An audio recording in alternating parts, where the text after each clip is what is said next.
Hello, bonjour, nouvel épisode du podcast dans lequel je vais tout simplement vous partager mon guide pratique pour reprendre le contrôle de votre vie et vivre en conscience. En fait, plutôt que de parler de reprendre le contrôle, j'aime bien le mot vivre en conscience et avec intention parce que ça fait toute la différence. Je suis sûre, j'en suis quasi certaine, j'en mettrai ma main à couper, qu'il vous est déjà arrivé de passer une journée entière en mode pilote automatique et de vous coucher le soir en vous demandant où est passé votre temps et ce que vous avez fait de votre journée alors que vous vous sentez épuisé. Ce sentiment de se dire: J'ai rien fait de ma journée, mais je suis lessivée, quoi». Donc on a toutes des moments où on suit simplement le flow, où on subit entre guillemets «notre quotidien» plutôt que de le créer. Et ce sentiment de dérive et qui plus est renforcé par un monde où le rythme effréné de la vie moderne nous emporte. Il laisse trop peu de place pour réfléchir à ce qui compte vraiment. Pourtant, il existe une clé pour échapper à ça, à ce cercle infernal, c'est vivre en conscience et avec intention, comme je viens de vous le dire. C'est une approche hyper simple à adopter, dans laquelle vous pouvez vous reconnecter à vous-même, redécouvrir vos envies et vous sentir véritablement vivante et heureuse de vivre. Et ça, clairement, ça fait un bien de fou.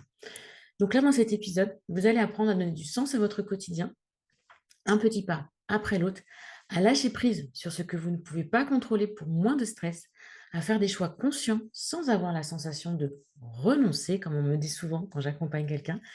Vous allez apprendre à reprendre le pouvoir sur votre vie et découvrir tout simplement plus de joie, de vivre pleinement chaque moment. Il y a le pouvoir du moment présent d'Eckhart Tolle qui est un livre qui est super, qui est un petit peu difficile à lire. Donc là, je pense que je vous donne du condensé, vraiment du pratique, du quotidien, de ma vie quotidienne, de mes apprentissages de ces dernières années. Donc écoutez bien cet épisode jusqu'au bout. Et avant que j'oublie, vous avez dans le descriptif de cet épisode les liens des ressources gratuites pour vous aider à aller plus loin, comme une vidéo où je vous donne mes 6 clés de l'épanouissement. Cette vidéo, elle dure 27 minutes. Et dedans, pareil, je vous donne vraiment des clés, des pratiques, des outils pour pouvoir aller plus loin dans votre épanouissement et trouver votre cheminement. Donc, pour en revenir à l'épisode du jour, on va commencer avec quelque chose d'hyper important pour moi. Et quand je dis hyper important, c'est ce que je le mets au cœur quasiment de tous mes accompagnements. Quand les créatrices débutent le programme, elles commencent par ça. Et elles commencent par quoi, d'après vous? Qu'est-ce qu'il y a aujourd'hui est presque, enfin, est le plus rare dans votre vie? Qu'est-ce qui pourrait être le plus important, la chose dont vous devriez prendre le plus soin à part vous-même? Votre temps. Votre temps est votre ressource et ma ressource également la plus précieuse. Et pourtant, qu'est-ce qu'on le gaspille sans s'en rendre compte? Là, on culpabilise, etc. Mais là, on n'est pas là pour ça. Là, au contraire, je suis là pour vous donner les clés pour l'utiliser et le vivre avec intention. Pour ça, il est donc essentiel de se poser les bonnes questions. Par exemple, qu'est-ce qui est vraiment important pour moi? Quelles sont mes priorités? Qu'est-ce que j'ai envie, besoin de mettre au cœur de mon temps? Qu'est-ce qui me ferait plaisir, là, maintenant? Bien sûr, on a des obligations, bien sûr, on a les «je dois, il faut que» qui viennent là nous rappeler quelque chose. Pourtant, on peut aussi parfois se prendre 5, 10, 15 minutes juste pour se faire plaisir, prendre soin de soi, répondre à un de nos besoins. Si je prends l'exemple d'une journée classique, vous pouvez passer des heures à répondre à des emails non urgents ou à naviguer sur les réseaux sociaux ou à faire des jeux. Alors qu'à la fin de la journée, vous avez tendance à vous dire que vous n'avez pas eu le temps d'avancer sur vos objectifs, que vous n'avez rien fait, que ce qui compte est relayé au second plan, voire au troisième plan. C'est pourquoi en définissant des intentions claires pour votre temps, vous pouvez choisir de le consacrer à des activités qui vous rapprochent de vos objectifs perso ou pro, comme passer du temps de qualité avec votre famille, travailler sur un projet qui vous tient à cœur, ou tout simplement prendre soin de votre bien-être. Et ainsi, vraiment, vous aurez ce sentiment d'être vivante, efficace, de donner du sens à votre vie en vous nourrissant de petits plaisirs ou de grands projets. Alors, apprenez à mettre au cœur de votre temps l'important. Ça, c'est quelque chose que je répète hyper souvent, mais le temps étant notre ressource la plus rare, on a le droit, je vais vous le redire plus tard, de l'utiliser pour des choses qui peuvent nous paraître futiles, inutiles, donc c'est en conscience. Mais je vais y revenir. Deuxième point. À l'inverse, et ce que j'ai entamé de vous dire, il est aussi primordial de savoir lâcher du lest, de vous lâcher la grappe, comme dirait Véronique. On ne saurait tout contrôler, ni le temps, ni les imprévus, ni la météo, ni les autres. Ça me rappelle d'ailleurs un des derniers posts que l'on a mis sur Instagram. Euh, il y a deux petits nuages avec la pluie. D'un côté, vous avez la personne qui dit: «Oh, il pleut encore». Mais effectivement, là, il pleut depuis 6 mois, donc ça commence un peu à taper sur le moral. Ou à l'inverse, quelqu'un qui dit: «Ah génial, il pleut». Et je remercie, j'ai Nelly qui m'a écrit un message sur Instagram qui m'a dit: «Audrey, je ne suis partie me promener avec ma fille, je sais plus trop quoi. Il s'est mis à pleuvoir et j'ai pensé à toi». Et du coup, bah, je me suis dit: «C'est génial, on va pouvoir sauter dans la pluie, je vais pouvoir lui sortir son petit impair et cetera que je viens de lui acheter». Et elle me dit: «Ça a changé complètement la donne». Mais c'est ça, en fait, que j'ai vraiment à cœur de vous faire comprendre, c'est que bien souvent, c'est nous-mêmes qui, bah, en hyper contrôle, on veut vraiment tout contrôler, mais la météo, on ne peut pas la contrôler. Donc, quand il fait pas beau, bah, c'est sûr que si vous êtes de mariage, si c'est votre mariage qui fait pas beau, ça peut être difficile de lâcher prise. Si c'est pas votre mariage, on va peut-être éviter de se prendre la tête pour ça et se lâcher la grappe. Mais ça marche aussi dans votre développement personnel, dans le travail que vous faites sur vous. Parce qu'on passe notre temps à nous inquiéter de choses on ne peut pas contrôler. L'opinion des autres, les événements, nos erreurs du passé, on ne peut pas les contrôler. Accepter ces aspects de la vie, ça vous libérera de l'énergie pour vous concentrer sur ce que vous pouvez réellement influencer. Alors, essayez d'influencer l'opinion des autres en faisant toujours plus. Non. Déjà, apprenez à vous aimer vous-même avant d'aller chercher l'amour dans le regard des autres et vous verrez que ça changera complètement la donne. D'accord? Attention par contre, adopter une attitude de lâcher prise ne signifie pas être passive, mais plutôt reconnaître où se trouvent nos limites. On peut pratiquer pour cela la méditation. Vous pouvez faire du journaling. Et je vous rappelle, vous avez au moins 2 épisodes de podcast là-dessus. Je vous mettrai les liens pour le journaling dans le descriptif. Ça va vous aider à clarifier vos pensées. Vous pouvez tout simplement respirer profondément, juste ça, 3 fois de suite. Et ça aide à évacuer en plus les tensions. Et puis à vous rappeler que tout ne dépend pas de vous. Ça vous déconnecte en fait. Une simple respiration consciente peut vous déconnecter et arrêter le petit vélo qui tourne, qui tourne, qui tourne, qui tourne. Car non, non, tout ne dépend pas de vous. Le poids du monde ne repose pas uniquement sur vos épaules, même si oui, je vous l'accorde, ce n'est absolument pas l'impression que l'on a au quotidien, surtout quand on travaille, quand on est maman. On a toutes ces casquettes et on a l'impression que bah, si nous on ne fait pas, ça ne se fait pas. Ce n'est pas toujours vrai, je vous l'assure. Donc, une astuce que je donne à mes coachés, c'est la respiration 365. 3 fois par jour, faites 6 respirations de 5 secondes ou 5 temps à l'inspiration et à l'expiration. Ça vous aidera à reprendre le contrôle sur l'instant présent, par contre, sur vos émotions et vos pensées. Et si vous avez tendance à oublier ces 3 fois par jour, mettez tout simplement un petit rappel sur votre téléphone aux heures les plus appropriées pour vous. Troisième point de ce guide pratique pour reprendre un peu le contrôle sur son quotidien. Et je vais revenir sur la gestion du temps. J'ai commencé à vous en parler, mais ne culpabilisez pas de vos plaisirs simples. Ne me faites pas dire ce que je n'ai pas dit. Le but n'est pas d'avoir un planning archi-comble ni d'être la plus productive. Il est juste essentiel de comprendre que se permettre des moments de détente et de plaisir n'est absolument pas incompatible avec une vie intentionnelle. Regarder une série sur Netflix ou jouer sur son téléphone, c'est parfaitement sain tant que c'est un choix conscient et non une évasion automatique, un mode doudou. J'ai trouvé du réconfort. La clé, une fois de plus, est de s'assurer que ces activités sont des moments de repos choisis plutôt que des distractions involontaires qui deviennent alors des mangeurs de temps chronophages. Donc, lorsque vous décidez consciemment de vous détendre de cette manière, vous en tirez plus de satisfaction et vous évitez la culpabilité. Cela fait partie intégrante d'un équilibre de vie sain où chaque activité, même la plus simple, elle est vécue pleinement et nous apporte énormément. Quatrième point, c'est pas une clé cette fois-ci, c'est le pourquoi. Donc, prenez conscience que poser vos intentions Et je ne parle pas d'objectif, je parle juste d'intention. L'objectif, on va vous dire, il faut que ce soit smart, spécifique, mesurable, atteignable, avec des chiffres, etc. L'intention, c'est juste l'envie. Donc, cette intention et faire des choix conscients va vous permettre de reprendre vraiment votre quotidien en main. Ça va vous donner une direction claire et un sens à vos actions. Sans cette intention de départ, vous risquez de vous éparpiller. Et je sais que vous êtes énormément à vous éparpiller, c'est une problématique pour vous. Alors, je dis bien sûr que quand on fait le ménage dans une maison, on a souvent: «Ah tiens, il y a la télécommande qui est pas rangée. Ah tiens, il y a ça qui est pas à sa place». Alors qu'on était parti pour passer l'aspirateur. OK. C'est pas forcément le bon exemple, le ménage quand on fait le ménage chez soi. Mais réfléchissez à ce que vous avez envie de mettre au cœur de votre temps, à ce que vous avez envie de vivre et faites-le. Vous aurez ainsi moins le sentiment d'être débordé et surtout insatisfaite. Et ce que j'entends moi beaucoup aujourd'hui dans les accompagnements ou dans les appels découvertes que je fais, c'est cette insatisfaction, cette frustration, cette colère, cette amertume et la culpabilité de ressentir tout ça alors qu'au final souvent, entre guillemets, on a tout ce qu'il faut pour être heureuse.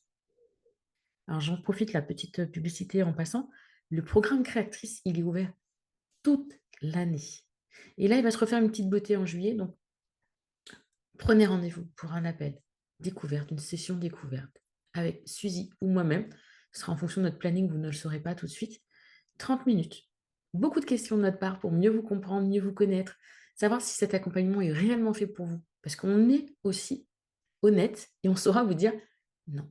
Là, je pense à Florie, ça, c'est pas le bon moment pour toi.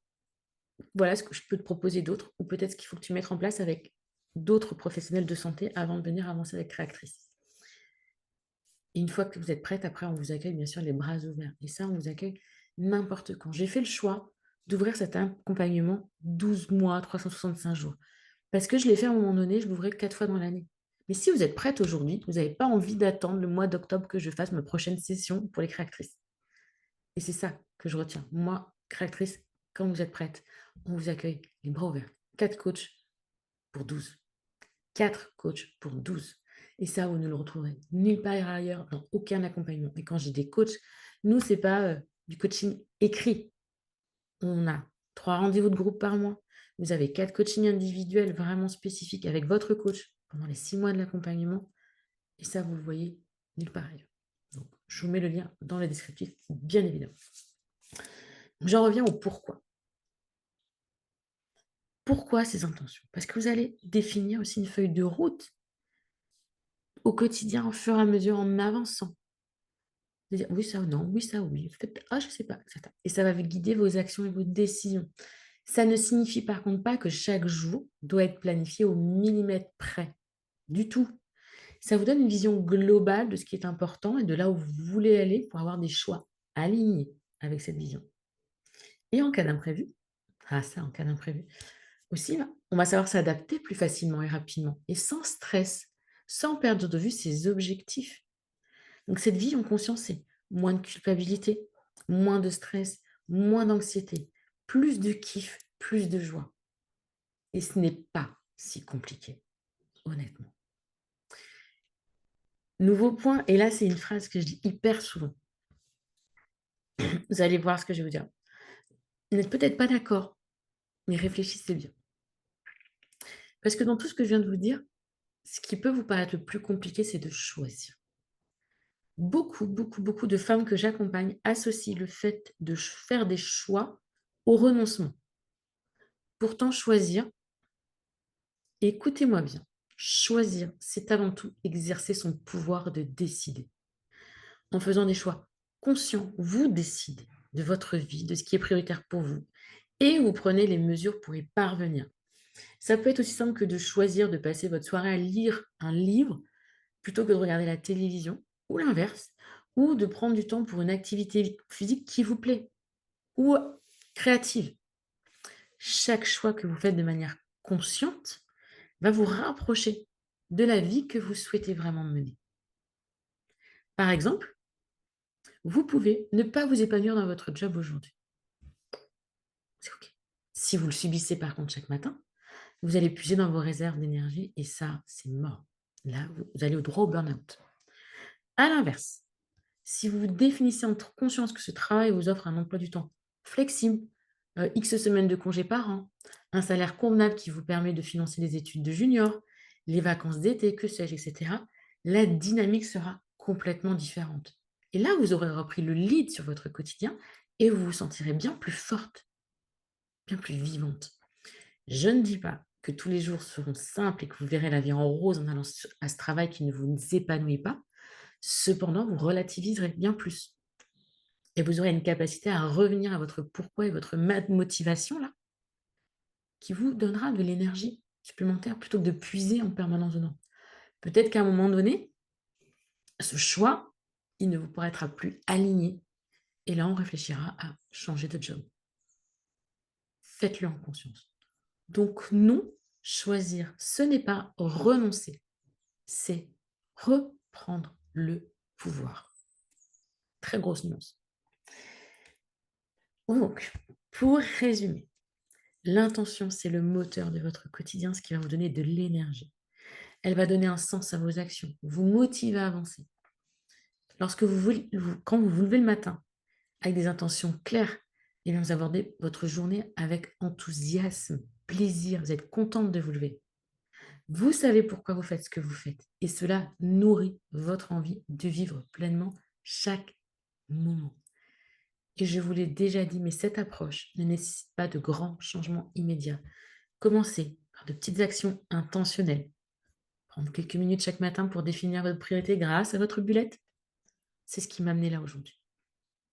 La réflexion quotidienne, pour moi, c'était plutôt le soir. Maintenant, c'est le matin, mais pendant plusieurs années, c'était le soir. Pardon. De quoi doit être fait ma journée de demain? Qu'est-ce que je décide pour demain? Quelles sont mes obligations, mes envies, mes besoins? Qu'est-ce que j'ai en cours? Et ça, là, ça m'a aidé, mais vraiment à prendre au fur et à mesure, un jour après l'autre, conscience de certaines choses. Ça s'est pas fait en un claquement de doigts, ça s'est pas fait, ah, ah, non, plusieurs mois, plusieurs années, à faire cette réflexion sur ce qui est important, dont aujourd'hui, je n'ai presque plus besoin. Je n'ai plus forcément à la faire de façon quotidienne, parfois je fais hebdo ou mensuellement pour définir la ligne directrice de mon mois. Donc, chaque matin, définissez vos priorités ou chaque soir. Choisissez consciemment comment vous allez passer votre temps libre. Puis vous pouvez aussi pratiquer la gratitude pour tous vos petits bonheurs simples du quotidien. Ça fait du bien.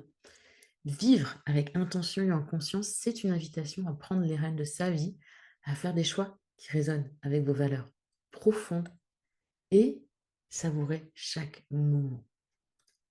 Utilisez votre temps pour ce qui est vraiment important, lâchez prise sur ce que vous ne contrôlez pas et déculpabilisez des petits plaisirs simples. Faites des choix conscients. Ça vous reconnectera à vous-même. Et là, vous vous sentirez véritablement en vie, ça aura du sens pour vous. Vous n'aurez pas l'impression de suivre le flot, d'être dans ce que j'ai appelé le syndrome du Niagara, où on suit le flot, puis un jour, on se retrouve à 40 ans à peu près, généralement, au bord du précipice. Ah, mais comment j'avais beau arriver là, ça va pas, et vous n'arrivez pas à reprendre le contrôle, et c'est la chute. Voilà. Ou alors, on échoue, si on arrive, mais on échoue. Pour terminer, chaque jour, vraiment chaque jour est une nouvelle opportunité de vivre avec intention. Vous n'y arrivez pas aujourd'hui, demain, réessayez une petite chose. Après-demain, une nouvelle petite chose, et ainsi de suite. Ce sont des micro-actions. Faites-en une pratique quotidienne et observez comment cela fait évoluer votre vie.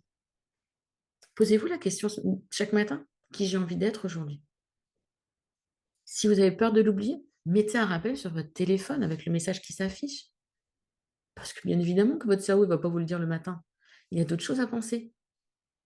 Ah, il y a toute la liste des courses, il y a le ménage, il faut que j'arrive à telle heure au boulot, le bus il passe à telle heure, le métro machin. Votre cerveau, il a déjà tellement de choses à traiter. Aidez-le, trouvez des moyens pour l'accompagner dans cette modification de votre quotidien, de votre état d'esprit. Et surtout, reconnectez-vous à vos envies pour vous sortir en vie. L'envie, c'est se sentir en vie. Écouter ses envies, c'est vivre. Si on n'écoute pas nos envies, on s'éteint un petit feu.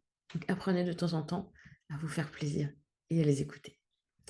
J'espère que cet épisode-là, où vraiment je vous ai partagé pour moi l'essence de ce que j'ai appris ces dernières années, vous a été utile, vous a fait du bien. N'hésitez pas à me mettre un commentaire sur Spotify ou Apple Podcast, à venir me voir sur Instagram, à me dire: «Audrey, cet épisode, il m'a fait du bien» ou au contraire, il m'a il m'a titillé là-dessus. Je suis là, je reste disponible pour vous répondre. N'oubliez pas que mon job à moi, c'est de vous accompagner vers du mieux dans votre cheminement personnel pour que vous trouviez votre cohérence. Ça, c'est mon job et j'adore mon job. Donc profitez-en, faites-vous plaisir et je vous retrouve la semaine prochaine pour un autre épisode. Ciao, ciao!